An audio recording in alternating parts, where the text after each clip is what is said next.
On GK, जहां आज हम ट्रांजिशन करने वाले हैं from the end of Mughal rule to the coming of Europeans, that is the beginning of modern India. आइए शुरू करते हैं। एग्जाम पॉइंट ऑफ व्यू से जो भी इंपॉर्टेंट फैक्ट्स हैं, जो भी इंपॉर्टेंट ऐसे इवेंट्स हैं, उनके बारे में पहले हम एक मेंटल मैप बनाएंगे, so that as we proceed further we are able to have this bigger picture, जिसमें हम फिर माइनर डिटेल्स की, इवेंट्स की डेट्स, ये सारी चीजें इनपुट कर सके और उसको without much ado we are able to internalise, remember and make some educated guess. तो सबसे पहले मुगल एम्पायर की बात करते हैं। Mughal empire begins in India from 1526, क्योंकि this was the date when the first battle of Panipat took place. This battle took place between Babur, जिसका पूरा नाम था जहीरुद्दीन मोहम्मद बाबर। बाबर, हुमायूं, जहांगीर, शाहजहां, औरंगजेब, ये सारे जो नाम हैं, these are called the regnal name या फिर ruling names। regnal, इसी से एसोसिएटेड टर्म है आपका रीगल, रॉयल, ये सारे वर्ड्स का रूट इज रेक्स या फिर रेग, लैटिन। तो this first battle of Panipat took place between Babur and Ibrahim Lodi. Lodis were the last of the sultans of Delhi, Delhi सल्तनत का, जिसको दिल्ली सल्तनत की जो क्रोनोलॉजी है उसमें starting with Qutbuddin Aibak and then finally Lodis. Ibrahim Lodi was the last ruler, last sultan of Delhi. तो this was the date from which the Mughal empire is said to begin, क्योंकि इस बैटल में अल्टीमेटली बाबर सक्सीडेड। अब बाबर का ओरिजिन क्या है? तो Babur was a descendant on his mother's side of Genghis Khan या चंगेज खान भी जिसे हम कहते हैं, and on his father's side he was a descendant of Taimur, जिसे हम टैमरलेन भी, टैमरलेम, because he had a limp in one of his legs. So he was a descendant of Taimur and his origins lie in present day Uzbekistan, in Fargana Valley, Samarkand,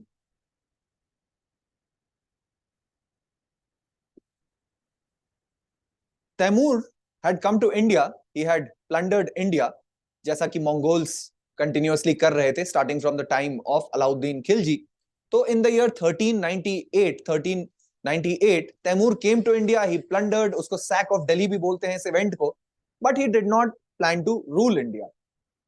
against this Babur had always planned that his patrimony, यानी कि उसकी पुश्तैनी जो जागीर है India को, वो consider करता था। And after being chased away from Uzbekistan by Uzbek chiefs, he entered eventually to India। सबसे पहले उसने काबुल को कैप्चर किया।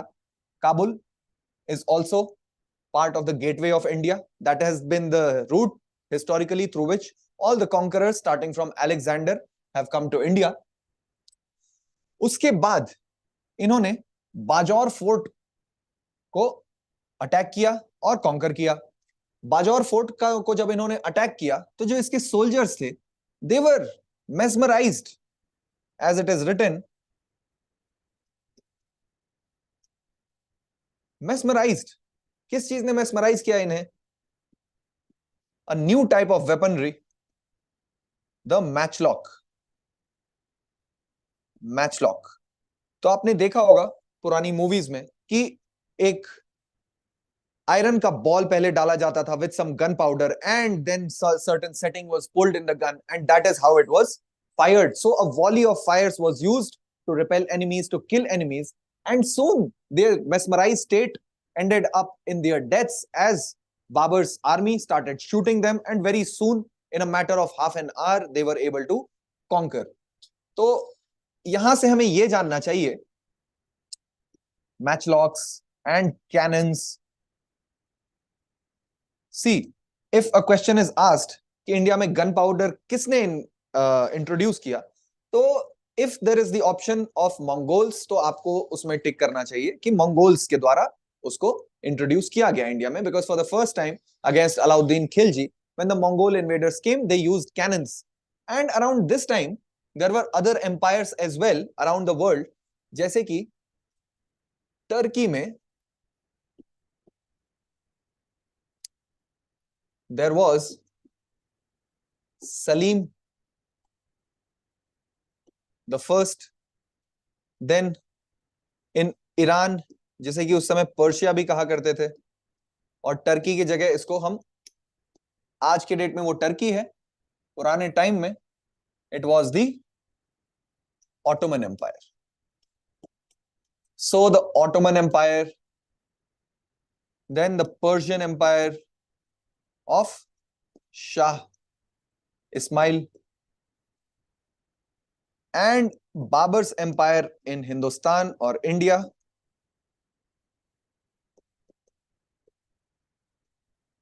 These are all known as, these were all contemporary empires, and these are all known as gunpowder empire.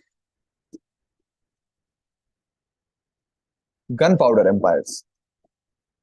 यानी कि अब modernity की शुरुआत या फिर मिलिट्री टेक्नोलॉजी का एक और नेक्स्ट स्टेप ऑफ एवोल्यूशन हो चुका है। जैसा कि हमने पुराने टाइम्स में देखा, चंद्रगुप्त मौर्य के टाइम पे चंद्रगुप्त मौर्य और सेल्यूकस निकेटर, इनके बीच में पुराने एंशिएंट वर्ल्ड का जो सबसे बड़ा मिलिट्री डील था, that was the gift of 500 elephants by Chandragupta Maurya to Seleucus Nicator. उसके बाद, उससे भी पहले अगर हम जाकर के देखें तो the introduction of swift chariots drawn by horses, जिसके कारण की Aryans were able to conquer और invade the Indus valley civilization and other areas. तो सबसे पहले swift drawn chariots by horses, war elephants. उसके बाद हम देखते हैं कि स्विफ्ट हॉर्समैन, जो कि हॉर्स बैक से आर्चरी करने में बड़े ही प्रोफिशिएंट हुआ करते थे, टर्क्स, महमूद ऑफ गजनी, मोहम्मद गुरी, ये सारे लोग जो जीत पाए against large number of soldiers, there strength was 1:, या फिर जो ऑपोजिशन टीम्स थी वो 1:10 के रेशियो में, और या फिर उससे भी ज्यादा अनइक्वल जो है सैनिकों का दोनों साइड पलड़ा था, still they were able to win because superior military technology, superior military strategy was introduced. And उसी लाइन में, उसी कंटिन्यूएशन में हम देखते हैं कि ये सारे जो एम्पायर्स थे, बाबर का, सलीम का, या फिर आपके शाह इस्माइल का, तो ये सारे, all these empires were based on the power of gunpowder. नए टाइप की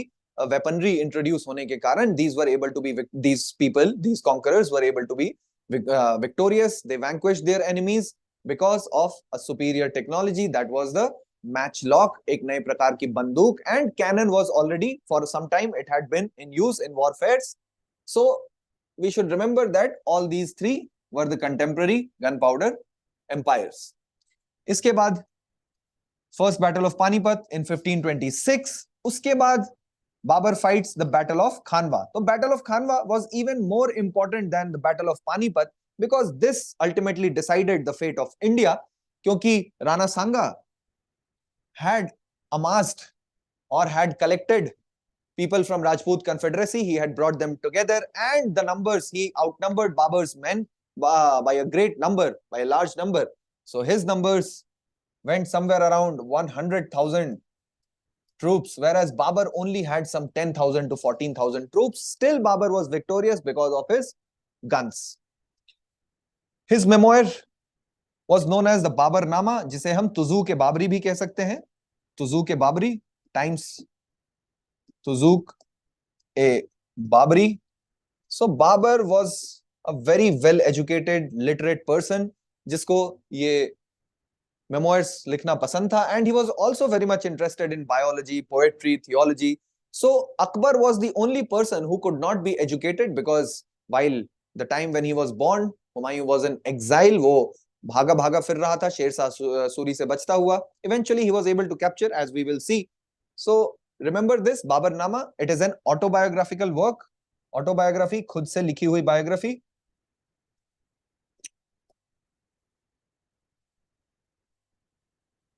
And Another reason why Babur was successful, he had always come with the desire of establishing an empire in India, ruling India, and not just looting and plundering it like his great great grandfather Taimur. तो इसके अलावा जो reasons हैं जिस कारण, other than his superior military technology, the reason why he was able to conquer India was because he never treated his generals like his slaves. He gave them whatever they needed, whatever parts, whatever loot, whatever plunder they needed, and parted with them amicably rather than saying that you are serving under me. He looked at them as co-sharers in the conquest. तो इसीलिए जब उसके कुछ generals को वापस जाने का मन था तो इसने उनको जो भी पैसे रुपए या फिर मैन हॉर्सेस ये सारी चीजें दे करके सही अच्छे तरीके से with a lot of respect he bid them adieu, and that is why he was able to establish some stronghold in India.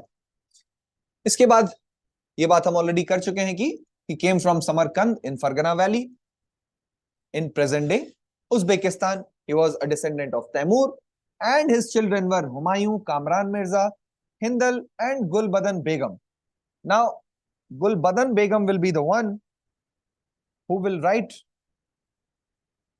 Humayun's biography, that is Humayun Nama, because Humayun died prematurely in 1556. Humayun will die. He was an opium user, lover of wine. So one day from his library in Purana Killa, he fell down and died prematurely. Age nahi thi, prematurely death hone ka matlab hai ki it was not his old age or a war which was the cause of his death. Rather, it was just a fluke accident, a chance accident. Accident means a chance thing. So it was an accident that killed him rather than any particular reason. तो ये है बाबर की death. तो बाबर की death Agra में हुई, but according to his wishes he was exhumed and reburied in Kabul. तो अगर आपसे पूछा जाए कि बाबर को कहां पे दफनाया गया है, then the answer would be Kabul. In the year 1530 he dies. और इसमें भी एक बड़ी इंटरेस्टिंग स्टोरी है. पहले हुमायूं बीमार पड़ता है in the year 1526. Humayun falls ill. Babur prays to God that take my life and spare my son, and it actually happens that Humayun recovers and he dies. So also you should know that Babur was somebody who had a quick presence of mind. काफी तेज तर्रार व्यक्ति थे. और इन्होंने, जैसा कि हमने अभी अभी बात की, although he had lesser number of men at his command, still what he did, that in many of his battles, what he would do, he would construct mud fortifications. और वही रीजन है जैसे कि नेपोलियन जब Waterloo की war में हार गए थे, Napoleon lost at the battle of Waterloo, it was because he reached late. तो because of this delay in reaching the battle ground, the opposing team, the opposition of British army, they had reached that place earlier. They occupied the higher ground, and that is why they were able to be victorious. So what Babur would do, that he would construct mud fortifications और उनके बीच में ये cannons को establish कर देता था. इसी के कारण he was able to be victorious many time. दूसरे times पे वो क्या करते थे कि बुलॉक कार्ट्स के साथ लेदर के स्ट्रैप्स से वो अपनी तोपों को बांध दिया करते थे, और जिसके कारण ऐसा लगता था कि और भी ज्यादा तोपें इनके पास है. अगर उनके पास 10 हैं तो ये नंबर में 100 नजर आते थे. And the enemy's strength, the mental strength, their strength was already sapped, और इसी कारण वो आधी लड़ाई यूं ही हार जाते थे. So these were certain reasons because of which Babur was able to be victorious. फिर आते हैं हुमायूं. सो हुमायूं का पूरा नाम, हुमायूं का name, Humayun will be his regnal name. His real name will be Nasir al-Din Muhammad, and he ruled India in 2 successive periods, 1530 to 1540, and then from 1555, excuse me, 1555 to 1556. इस बीच में he will lose to Sher Shah Suri. Sher Shah Suri से ये हार जाएंगे, और थोड़े time के लिए इन्हें, जैसा कि हमने जाना, इंडिया छोड़ के या फिर भारत से दूर एग्जाइल में भागना पड़ेगा। इसी एग्जाइल के दौरान Akbar will be born, and then with the help of Safavids were the ruler of Iran, and Shah, उस समय जो ईरान के रूलर थे, Shah तमास्प, so he will ask Humayun to convert to Shia Islam. Originally they were Sunnis, but he will say that if you convert to Shia Islam, I'm going to provide you with men and resources in order to retake your territory. So he will convert, and eventually he will be helped by the Shah of Iran, and he will be victorious in capturing back his territories from Sher Shah Suri. The important battles that he fought were Battle of Chausa, Battle of Kannauj. So this Battle of Chausa was very much indecisive. दोनों ही sides, they tried to save face and they had a certain deal between them. But इसी में शेर शाह सूरी ने थोड़ी धोखाधड़ी की, और after Humayun had retreated, he saw that his positions are undefended, the soldiers are relaxing, and he conducted a nighttime raid and ended up killing many of his soldiers. Humayun could luckily escape by swimming in Ganga and using a water skin, and that is how he survived. Then he fought the Battle of Kannauj against Sher Shah Suri. He also met during his retreat Guru Angad Dev, and it is said, it is written in records, Guru Angad Dev chided him as well. Initially, Humayun took offense at the fact that Guru Angad Dev did not greet him while he was teaching children and involved in prayer. फिर Guru Angad Dev ने उन्हें कुछ-कुछ बातें कही and also blessed him that you are going to be victorious eventually, which he was. Then it was Rana Prasad Rao of Amarkot. This is where Akbar was born. And that is why we will see that Akbar was very much tolerant towards Hindus. That is why eventually he will abolish the jizya tax, the tax imposed by Muslim rulers on non-Muslims. So he had a lot of tolerance. That was also because he was sheltered, his father, his mother, they were sheltered by Rana Prasad Rao of Amarkot. Hamida Banu was his mother's name, who was also called Maryam Makani, or one who dwells with Maryam, Mother Mary, mother of Jesus Christ. Then we have already seen that he died in Delhi, falling from his library at Purana Killa. Now, Akbar was only 13 years old. 13 years old when he had to sit on the throne, and his empire was threatened by Hemu, who was one of the generals of Sher Shah Suri, and he called himself Vikramaditya.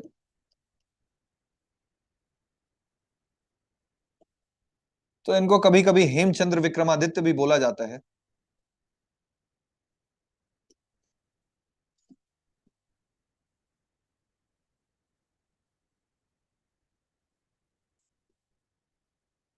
And he might have been victorious, but one arrow pierced his eye.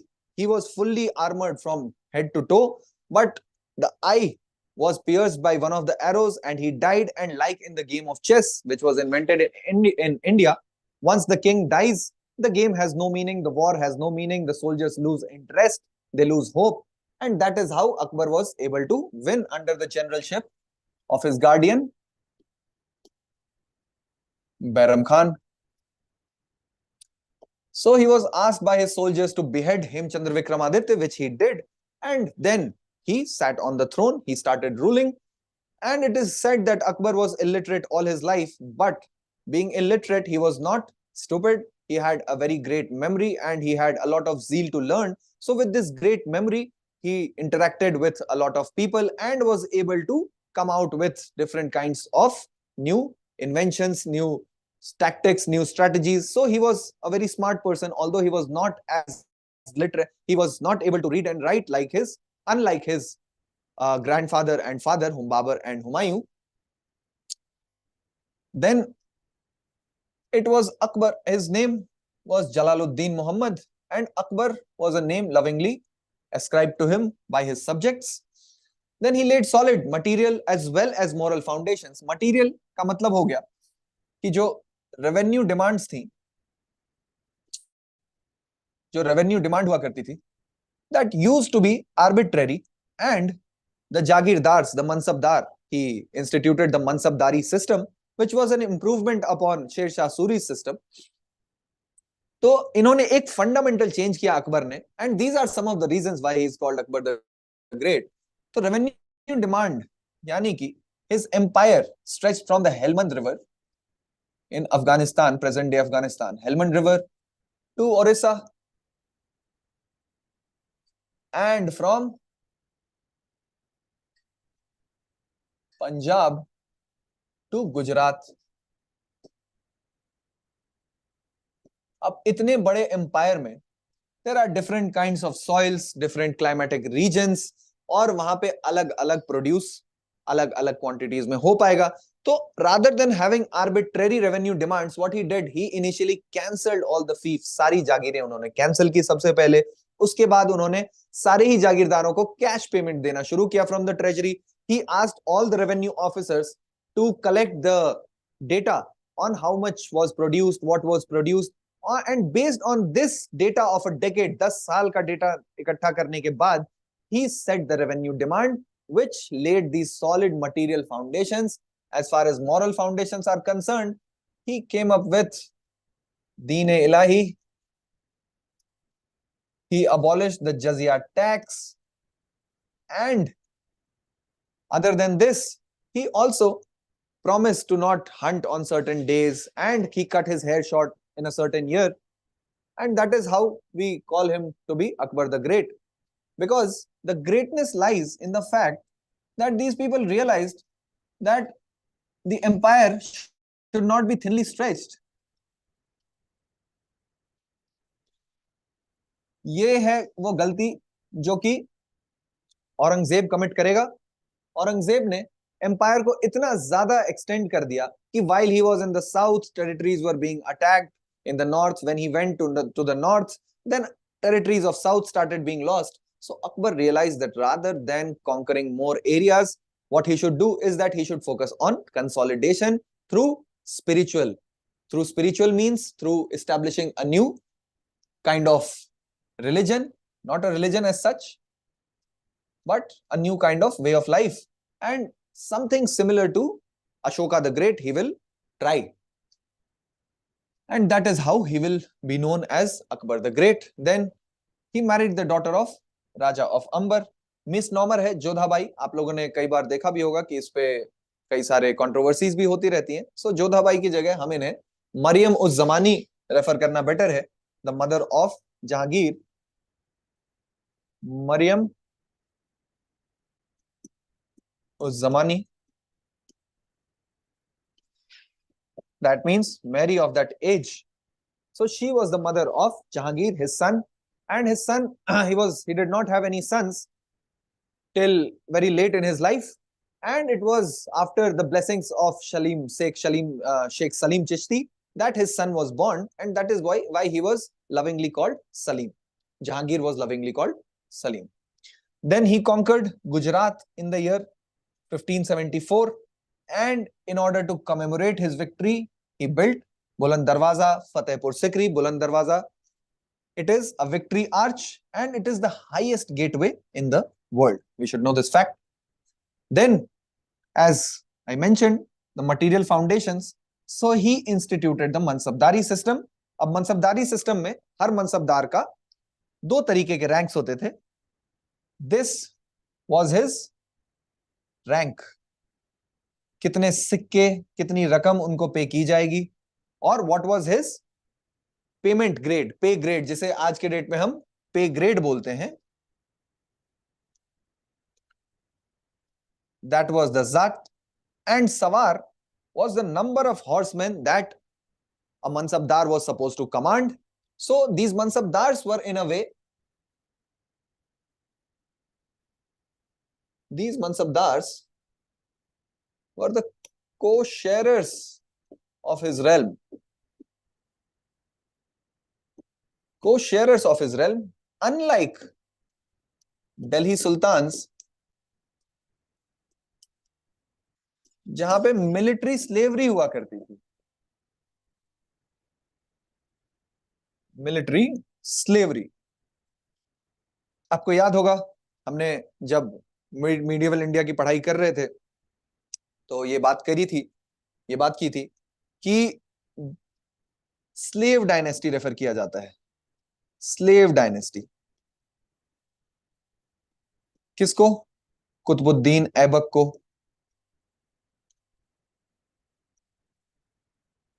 Qutubuddin Aibak, इनको although he was the sultan of Delhi, इस dynasty को slave dynasty कहा जाता है, because they belong, they were actually slaves, they were purchased in their childhood and trained throughout their life to be soldiers. So this is the reason, and this is how this kind of military feudalism differed from what Akbar instituted. And because of this, many military adventurers, many kind of conquerors, they wanted to become part of the Mughal court, and they offered their services, and everyone wanted to be a mansabdar in the Mughal system.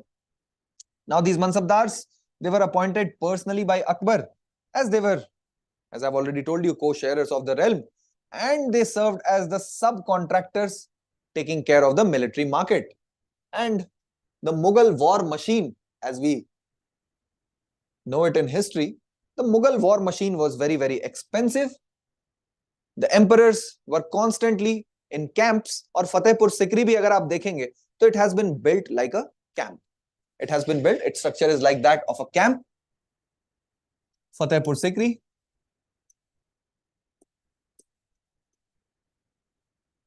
It is in the Agra district.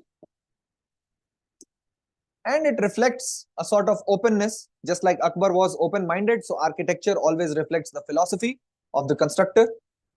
So by the end of Akbar's rule, there were 400,000 excuse me, there were 400,000 horsemen in his service, and the maintenance of each horse annually cost 240 rupees. So the Mughal war machinery costed annually 960 million rupees. Annually. Imagine kar sakte hain aap, this was a very, very expensive empire, and all this was based on land revenue. Eventually, this will become the cause of downfall, as a lot of silver will be entering India from Europe, because by the time of Mughals, India produced 25% roughly of the industrial production of the world, and the influx of silver from Europe and America will lead to inflation, and Aurangzeb will extend the empire so much that he will not be able to keep up with the inflation, and he will go on giving mansabdaris, jagirdaris to different military contractors, and this will lead to the emptying of the treasury, which will eventually cause the Mughal empire to collapse. So this was a little bit of economics of those times. Akbar के बेटे का नाम Jahangir. Again, Jahangir was the regnal name, and he was known as Nuruddin Muhammad, yani light of the world.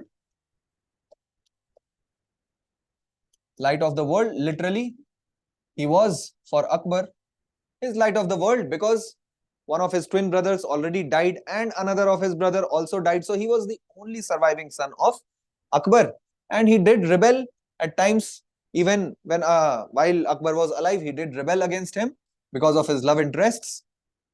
Then he was named Salim. We already know, after the Sufi saint Sheikh Salim Chishti, and it was Sheikh Salim Chishti's daughter that served as his foster mother, as his own mother had died in his childhood. Then he was visited by the British ambassador Thomas Roe and Captain William Hawkins.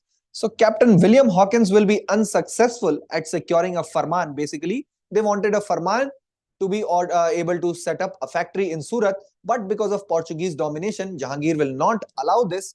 Eventually, Sir Thomas Roe will be able to secure it, because he became a drinking partner Just like his grandfather, Humayun, Jahangir was also fond of opium and wine, and his deteriorating health eventually led to his death in 1627. So Thomas Roe was a drinking partner of Jahangir. He came with a lot of red wine, and he also showed him what was beer, how to manufacture beer. So because of these reasons, they will develop a friendship. And also, British fought a war against Portuguese.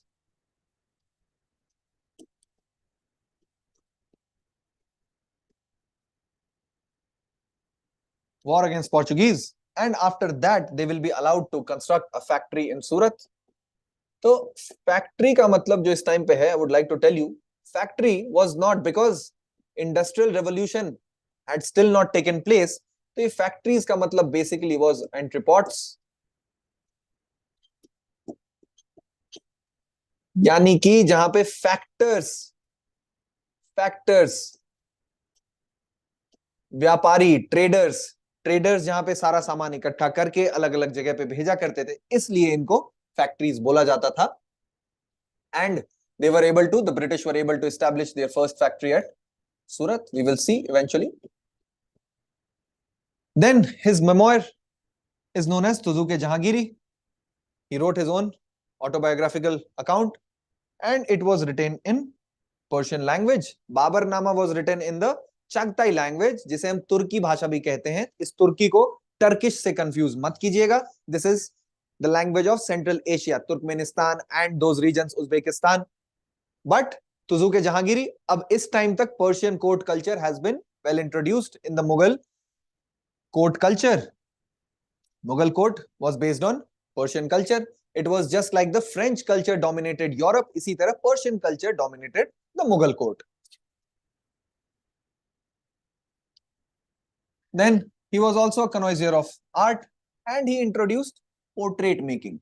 So Muslim emperors, they will generally avoid making portraits क्योंकि there is a ban on making portraits, because it is believed that only Allah can give life to different creatures and humans are not imbued with that power. But Mughals, they will be the representatives of God on earth. They will have a syncretic kind of religion, pantheism में भी believe करता था Jahangir, because they were not entirely Muslims. Their mothers were generally Hindus. So it was a mixed kind of religion that they followed. And he will also introduce the scientific study of birds, flowers, and animals. Then, because he introduced portraiture, painting, so there will be many painters at his court. Some of them are Mansur, Murad, Abul Hasan, and Madhav. Then he is known for executing Sikh Guru Arjan Dev, as he was suspected of helping his rebel son Khusru Mirza. And now we will see Shah Jahan, who was known as Khurram. उनका actually नाम था Mirza Shahabuddin Muhammad Khurram. So he will rebel again there, because all this rebellion is happening because there was no law of primogeniture.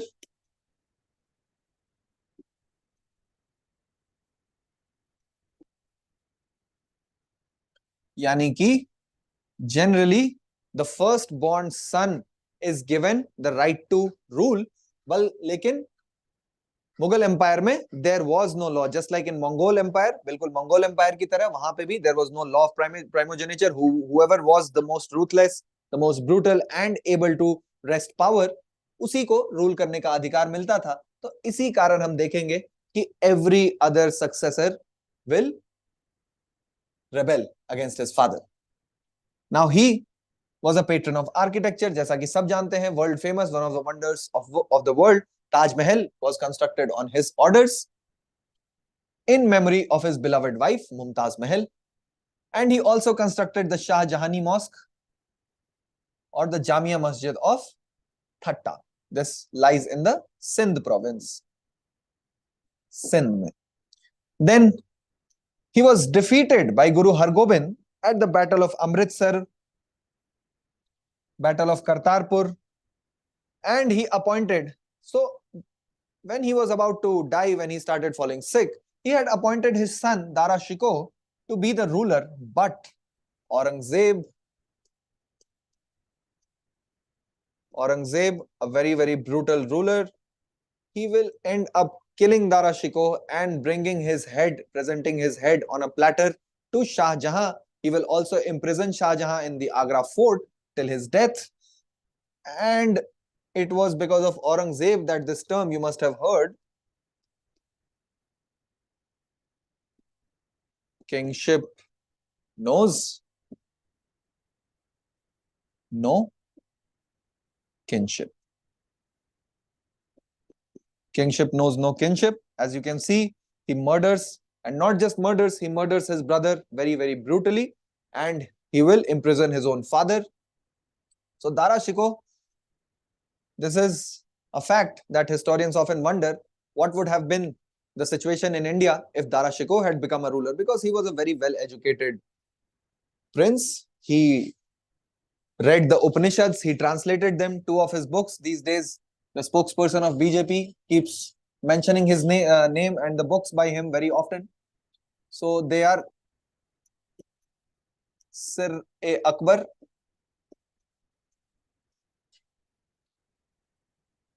Sir-e-Akbar and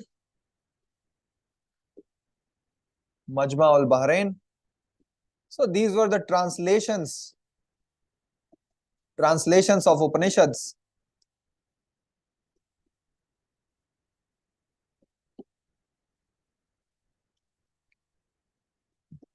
Translation of Upanishads in Persian. And he could have been one of the very great rulers of India, but he was murdered by Aurangzeb.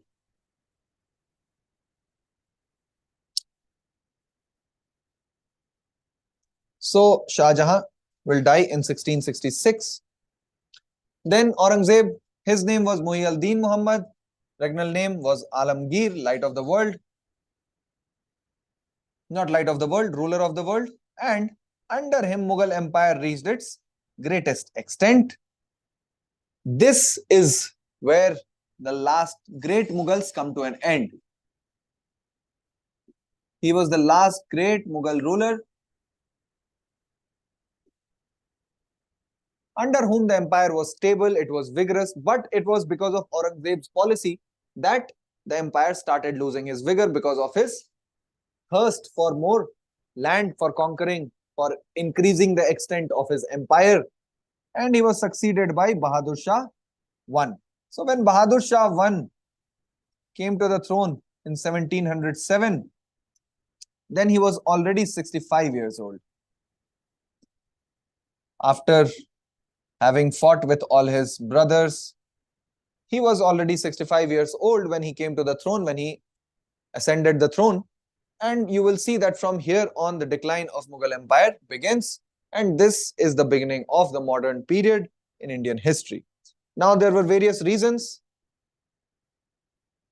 why India became ruled by the British. से पहले एक बीच में controversy चली थी about Kohinoor diamond. So you should know certain GK facts related to the diamond. So this is the largest cut diamond, not in its original form. Cut होने के बाद जो diamond का size होता है, उसमें ये सबसे बड़ा है. And it was 105.6 carats. The largest diamond in the world is known as the Cullinan diamond.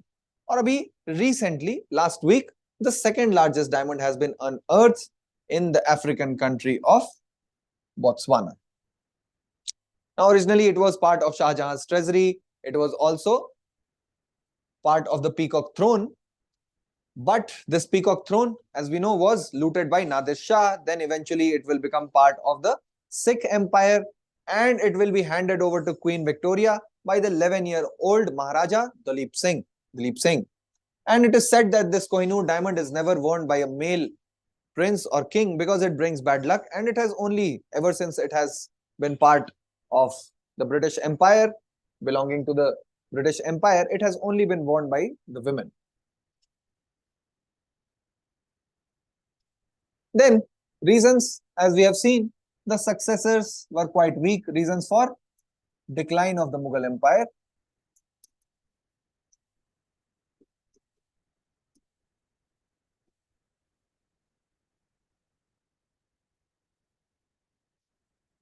So one of the reasons was weak successors. Then Mansabdari system. So there will be, in order to get, in order to be able to avail the services of Mansabdars or having more number of soldiers under their command, the Mughal emperors will go on distributing jagirs recklessly to many Mansabdars, and this will empty the Mughal treasury, and that will form another basis for the decline of Mughal empire. Then corruption was prevalent. Most of the emperors, they were busy in wine, women, as well as opium, and they will end up losing any grip on the empire. Lavish lifestyle was another reason. Lavish lifestyle not just of the emperors but of the Mansabdars as well, because there will be no control. Then what caused the survival of the fittest, the rise of the best ruler, that eventually became the reason for decline, because there was no such law. So there was constant warfare and different nobles supported different groups. There was a lot of constant connivance at the court, and this became another reason for the decline of Mughals. Foreign invasions like those of Nadir Shah,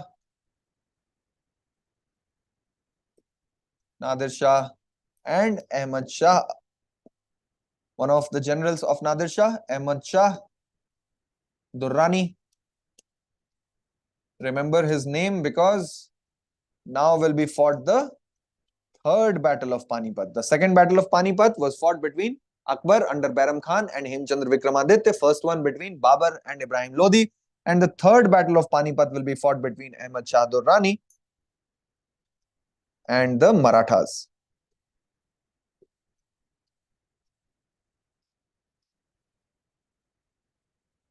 Then regional powers, many regional powers will rise in the absence of centralized control, in the absence of any strong rulers, like the Sikh Empire under Maharaja Ranjit Singh.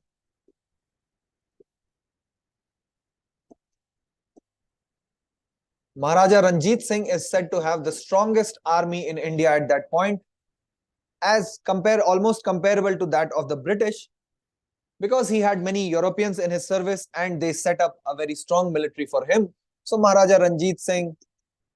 Then there will be Marathas under Chhatrapati Shivaji Maharaj.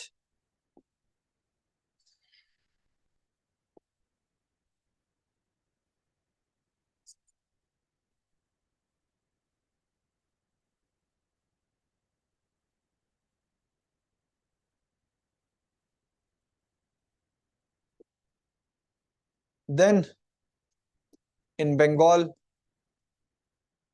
there will be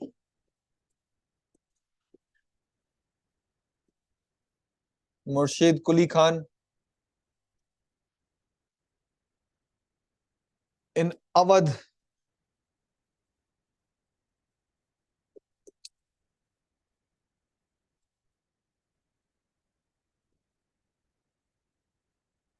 Safdarjung. In Hyderabad,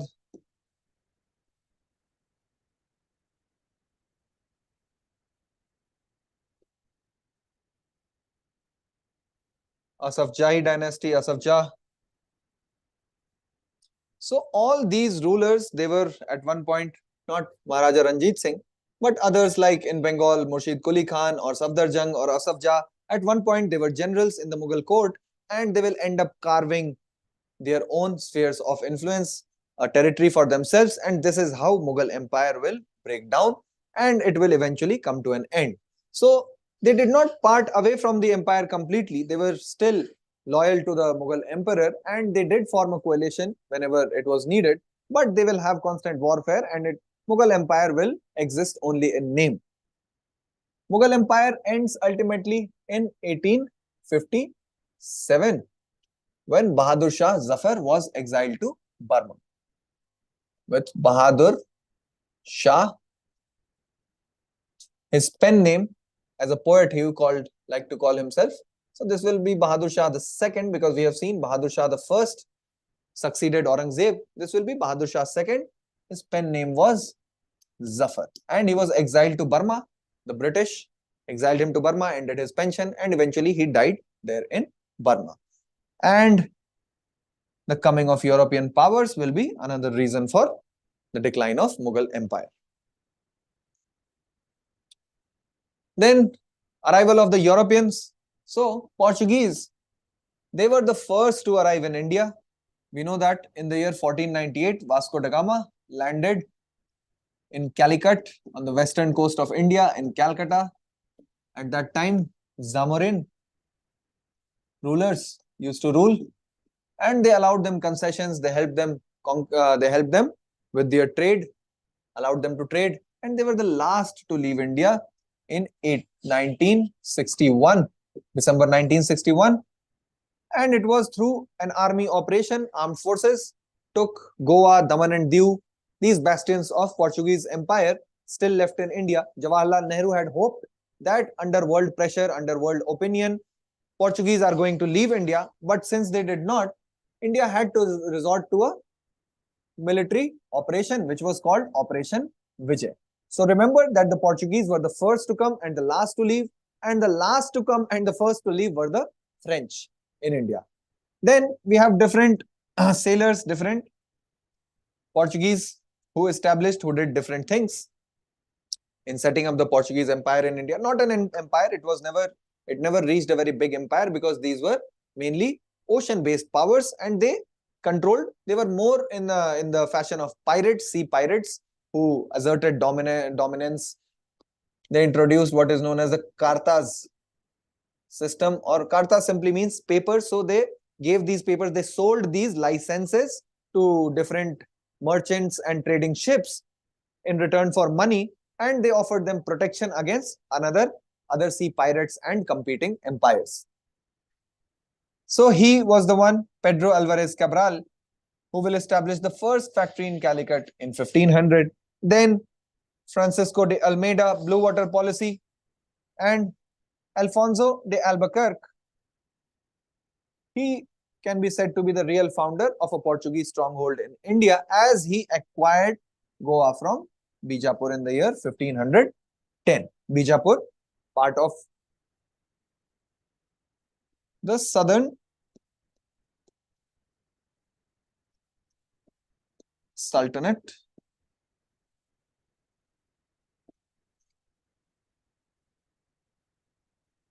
Then Fetorias is only a Portuguese word for factories.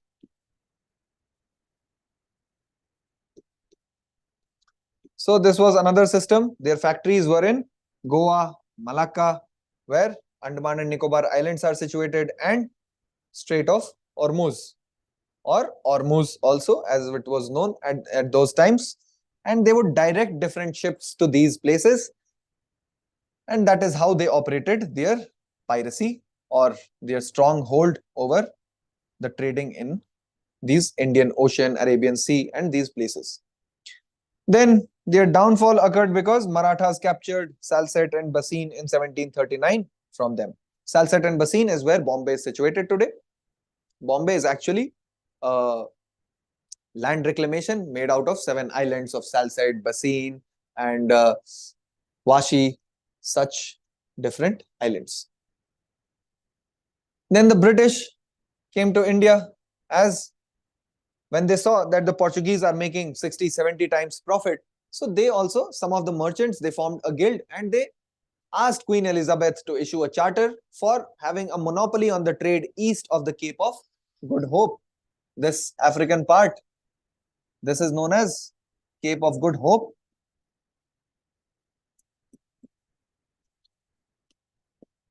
Because Africa is a huge continent, and after traveling for a very, very, very long time, the Portuguese realized that finally they have found the way east, and it was a moment of great hope for them. That is why it has been named as Cape of Good Hope.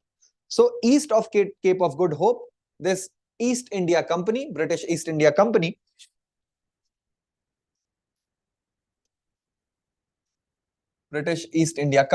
it was established by a charter issued by Queen Elizabeth, It was a joint stock company based out of Leadenhall Street in London, and it was abolished in 1874. But you should know that today, presently, East India Company has been revived as a brand because it holds some historical significance. So today, an Indian is the owner. He is known as Sanjeev Mehta. Sanjeev Mehta, and he has revived the brand East India Company in the year 2010. And it is a matter of pride for Indians that an Indian owns the East India Company today. Then, as I already said, they had the exclusive right to trade in the eastern side of Cape of Good Hope. And it was Captain William Hawkins who first visited in the year 1608 to secure permission for establishing factories. Now, it was the Battle of excuse me, Battle of Swali against Portuguese, after which Jahangir will grant them permission to establish their factories. And Sir Thomas Roe, as I already mentioned, he was a drinking partner of Jahangir, and he will be successful in securing a farman from Jahangir to establish factories. Then their first factory was in Surat, their second factory was on the eastern coast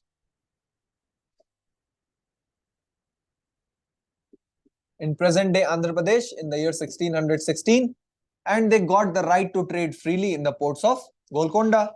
In 1707, because they were able to treat Farrukh Siyar, the Mughal emperor, so they will get a farman which will be eventually misused and lead to the Battle of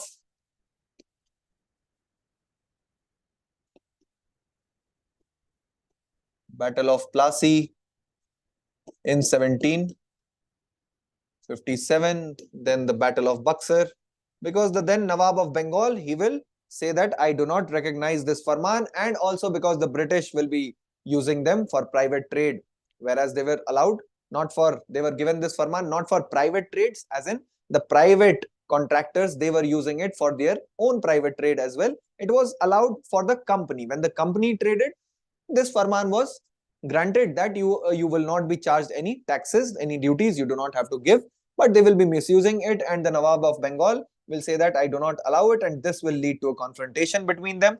So Battle of Plassey and Battle of Buxar will take place. This is where Robert Clive will emerge.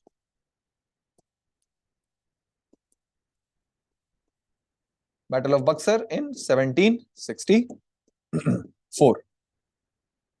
Magna Carta or the Great Charter.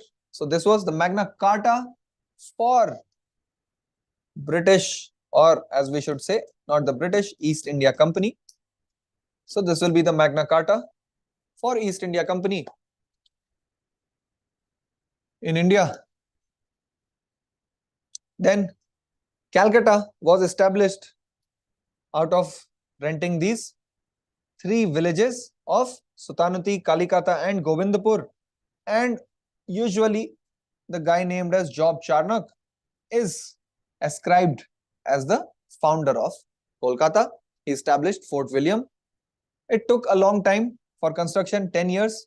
So 1696, 1700, Fort William, Calcutta will be established. And the permission to build a fortification was granted by Aurangzeb. Then we see that next come the Dutch. French will be the last to arrive in India.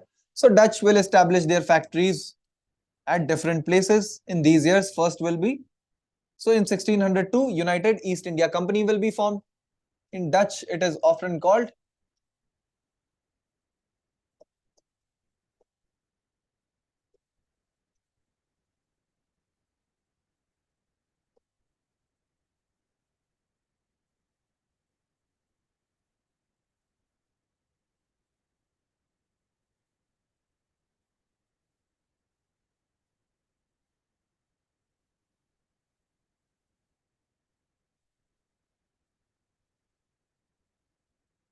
India. You can recognize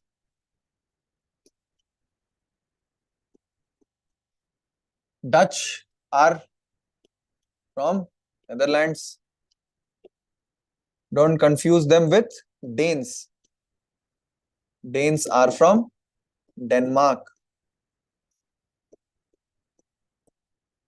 But the Netherlands people, they are called Dutch. So in 1605, they will establish their first factory in Masulipatam on the eastern coast of India. Their second factory will again be on the eastern coast at Pulicat, and third one will be on the western coast at Surat in the year 1616. And finally, they will open another factory at Chinsura, a village adjoining Kolkata. Their rule or their career in India will end with the Battle of Bedara in 1759 against the British, and they will leave India. And finally, we see that the French, as I've already repeated twice, they were the last to enter India and first to leave. Even their East India Company will be formed very, very late in the year 1664. The British had already formed their company in 1600s, and it will be established by Louis XIV. So one of the reasons why they had to leave was because East India Company or the Dutch East India, United East India Company, they were private enterprises, whereas this will be a government or enterprise by the king. And so the decisions will be motivated not by profit, but on other considerations. Then their first factory was also at Surat. You can see Surat was a very, very important place. All these companies they will establish. It was a truly international, the place where all the goods are collected and from there it is sent out to other places. Their second factory will be at Masulipatam, and in 1693 they will acquire the Pondicherry port with the permission of Nawab of Golconda, Shaista Khan. Then 3 Carnatic wars will be fought in India between the French and the British, and the last battle will end their career, decide their fate. Battle of Wandiwash, very, very important. This battle will seal the fate of the French in India. They will have to leave, not leave, they will be allowed some factories, but no fortifications will be allowed henceforth, and they will, any chances of their becoming an empire in India will end at this place. So this was a brief introduction of the decline of Mughal Empire and the coming of Europeans in India. In the next class, we will continue with other facts and stories from modern India. Thank you.